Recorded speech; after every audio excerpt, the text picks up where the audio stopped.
8h18, nous sommes toujours dans les rondes matinales avec ce aller plus loin de Laura Letchamp. Le sujet, Cédric. C'est Pointe-à-Pitre, une belle étude vraiment très sérieuse faite sur l'évolution de Pointe-à-Pitre. On a pris plaisir à la lire et on va la partager avec nos auditeurs. Rebonjour Laura. Rebonjour Cédric, bonjour à tous. Pointe-à-Pitre face au défi de la décroissance urbaine, c'est en effet le sujet du jour. Selon une dernière étude, la commune connaît une décroissance urbaine marquée par une perte d'habitants, des commerces fermés, des activités qui se déplacent, en cause des difficultés foncières par exemple.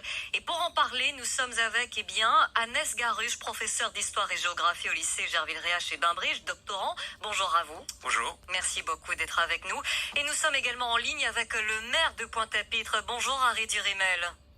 Bonjour Laura Letchamp, bonjour professeur Agnès Garuche et bonjour à la population qui nous écoute. Et merci à vous également d'être avec nous ce matin. D'abord Agnès Garuche, c'est quoi la décroissance urbaine finalement? De quoi parlons-nous? Alors quand on parle de décroissance urbaine, c'est le terme également en anglais de shrinking city. C'est pas un phénomène nouveau, on retrouve ça dans des villes américaines comme Détroit, comme Chicago, etc. En fait, ça se traduit par une spirale. C'est pas simplement juste de la perte d'habitants. C'est également perte d'habitants, c'est également de perte de fonctions économiques comme vous évoquiez, c'est le déplacement de fonctions administratives. En tout cas, c'est tout un tas de choses, cette sorte de spirale qui va avoir un impact sur le territoire. Un territoire qui va rétrécir, perdre des habitants, de l'attractivité. Et Pointe-à-Pitre, malheureusement, a été confronté à cette réalité. Alors pourquoi cette étude? Quel a été le point de départ? Alors le point de départ, moi j'ai envie de dire, c'est le concours pour mes étudiants, parce que je suis enseignant à Gerville-Réa pour les Cagnes, et donc ils ont un concours normal supérieur qui arrivera dans quelques mois, et le thème change chaque année, et donc le thème de cette année, c'est les territoires de la décroissance. Et donc en réponse à cette thématique, j'ai voulu offrir à mes étudiants un sujet assez construit et bien élaboré sur la thématique de Pointe-à-Pitre, mais aussi il a été récupéré ce sujet par justement la plateforme Géoconfluence qui elle est de Normale Supérieure Lyon, pour pouvoir mettre en lumière un peu ces dynamiques pointoises et aussi mettre en lumière toutes les dynamiques qui se passent en Guadeloupe, puisque souvent on est un peu éloigné des grands récits urbains. En termes de temporalité, est-ce qu'on a une idée de quand ça a commencé? Est-ce que cette décroissance est toujours en cours?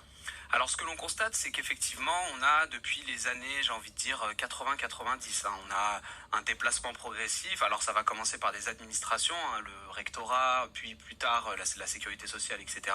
Donc on a ces administrations qui vont consécutivement se déplacer avec des populations qui, elles, vont chercher à aller s'installer ailleurs, donc c'est Bémao, Petit-Bourg, Les Abîmes, Gosier, notamment lié au fait que il y a ce rêve que tout le monde, en tout cas beaucoup de gens aspirent, c'est avoir ce fameux pavillon avec piscine. Donc il y a cette dynamique de desserrement urbain qu'on appelle qui va malheureusement desservir Pointe-à-Pitre d'une certaine façon. Et vous nous dites qu'il y a d'autres facteurs qui rentrent en jeu, les difficultés foncières notamment, une problématique qui d'ailleurs concerne toute la Guadeloupe. Tout à fait, sur la question du foncier, donc on a ce fameux rapport Letchimy sur notamment même l'indivision qui va bloquer sur l'évolution foncière, notamment dans le centre de Pointe-à-Pitre. Je pense que le maire vous en parlera peut-être mieux que moi, mais il y a effectivement cette problématique qui fait que on va avoir des parties de la ville qui vont rester bloquées et qui vont empêcher peut-être l'évolution vers d'autres formes, etc. Tout à fait.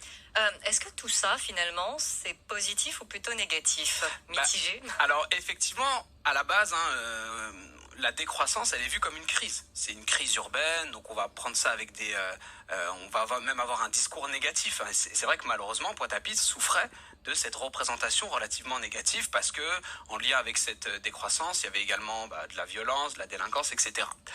Cependant, moi, j'avais envie de prendre le contre-pied. C'est un peu mon côté optimiste et de me dire que derrière cette décroissance, on a finalement une renaissance, et c'est d'ailleurs une renaissance qu'on est en train de vivre actuellement, à savoir de nouvelles dynamiques qui se mettent en place, à la fois des dynamiques donc par le haut, donc lorsque l'État va mettre en place une politique de rénovation urbaine, mais aussi par le bas. Ça va être des associations, des acteurs individuels qui vont tenter comme ça de redonner naissance, puisque comme de nombreuses villes en décroissance, Pointe-à-Pitre aussi avait ce passé glorieux, cette histoire très ancrée, et comme j'aime le montrer, chaque année c'est une ville qui réunit des centaines de milliers de personnes, notamment lors du carnaval. Donc elle conserve quand même ce patrimoine, exactement, cet aspect attractif. Oui. Est-ce que dans vos question, professeur Agnès Garouche. Est-ce que dans vos études, vous avez déjà vu des cas de villes où il y a des décroissances et que ça change? Alors, donc mettre en place de la recroissance, finalement, on va retrouver ça dans de nombreuses villes. On a ça, donc j'évoquais Détroit qui est une ville qui a connu une très forte décroissance, hein, c'est vraiment l'exemple un peu emblématique, mais qui connaît un peu une remontée, notamment puisqu'il y a eu des choix politiques qui ont été faits sur comment réinvestir les espaces vacants, etc. Mais c'est vrai que ça reste compliqué. Vous voyez, qu'une ville qui avait peut-être un passé industriel fort, etc., de venir et dire on va tout refaire. C'est pour ça que c'est pas forcément, la solution n'est pas forcément dans retrouver la croissance d'antan. Okay. Elle est peut-être située ailleurs, donc peut-être... Alors on va poser la question au maire justement. Harry Durimel, vous en pensez quoi de cette étude finalement? Le professeur Agnès Garouche que j'ai rencontré aussi, elle fait une description objective et scientifique de la situation et on ne peut que la valider. Donc il n'y a rien à redire. Donc Pointe-à-Pitre, est-ce que Pointe-à-Pitre souffre d'une crise toujours, selon vous? Pointe-à-Pitre est en train de sortir de la crise et c'est objectif que Pointe-à-Pitre le décrit. Il dit que justement quel processus va conduire à cette sortie de crise. C'est l'implication citoyenne et c'est le fil rouge de notre engagement politique, faire avec les gens et non pas pour eux. Et c'est cette dynamique qui fait que les associations, les artistes, les acteurs économiques se mobilisent. Et comme je le dis souvent, nous n'avons pas d'argent, mais nous avons les gens. Et les gens qui veulent que Pointe-à-Pitre et qui ont intérêt à ce que leur ville soit plus attractive, ils travaillent. Et quand on parle de l'art urbain, l'art de rue, il faut savoir que nous subventionnons ces manifestations, notamment le World Creole Art Festival. Nous les encourageons parce que ça participe au sentiment d'appartenance, à la prise de possession de sa cité. Donc je prends le rapport, l'étude du professeur Agnès Garouche et la description qu'il y fait comme un constat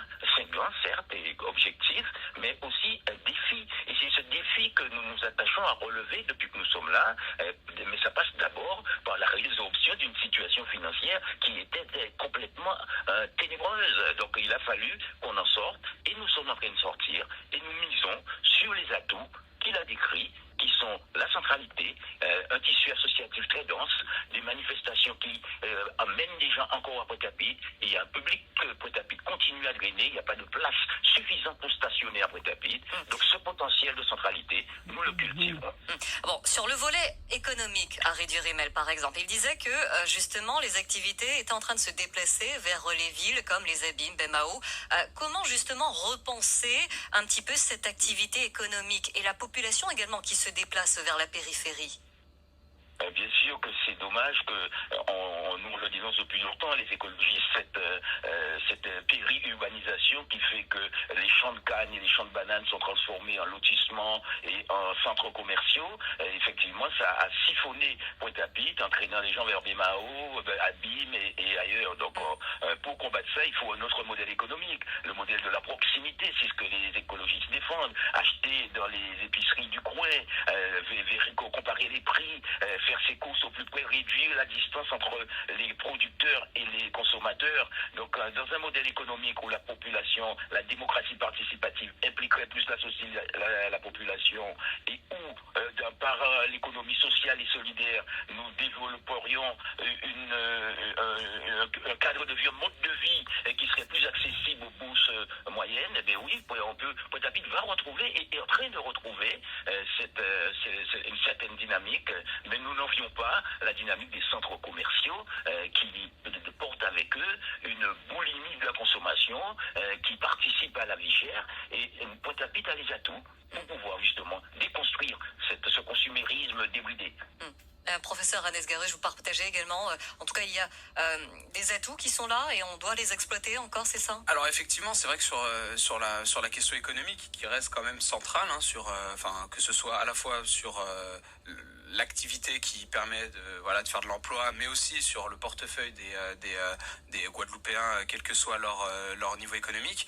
Il y a la question de comment est-ce que l'on fait, comment est-ce qu'on organise un territoire du point de vue de sa structure économique. Et c'est vrai que malheureusement, pendant longtemps, le territoire, ou en tout cas souvent, est pensé dans des termes de concurrence et de compétitivité. Ce qui est malheureux, puisqu'on ne peut pas comparer une ville de même pas 15 kilomètres carrés avec des villes beaucoup plus élargies. Ce qui serait plutôt intéressant, en tout cas ce que montre la littérature scientifique, c'est de davantage travailler sur ce qu'on va appeler l'intercommunalité. Alors il y a des structures intercommunales, Cap Excellence, etc. Mais ce qu'il faudrait davantage, en tout cas ce que montrent les auteurs, c'est travailler sur une coopération, une vision d'ensemble plus commune sur comment est-ce qu'on partage, notamment du point de vue économique, comment est-ce qu'on se répartit les choses et pas simplement gérer les poubelles ensemble, mais sur la dimension économique, si chacun peut attirer les acteurs en tirant le drap de son côté, eh bien malheureusement ça ne débouche pas forcément sur de bonnes choses. J'ai presque l'impression que c'est une forme d'idéologie finalement, de compromis, je ne sais pas comment on pourrait l'interpréter. Finalement, Harry Durimel, on vous pose la question, vous êtes d'accord avec ce que vient de dire le professeur ?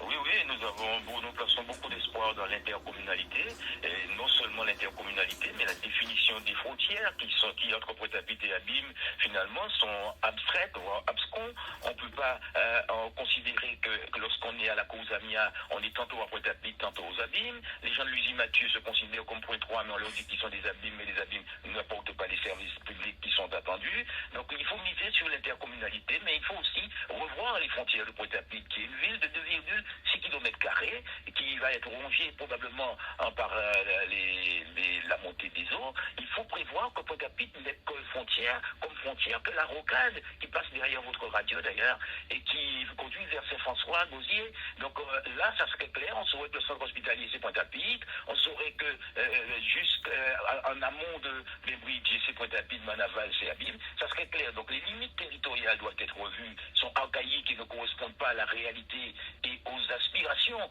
de la population de Guadeloupe, puisque Pointe-à-Pitre n'appartient pas qu'au Pointe-Noire.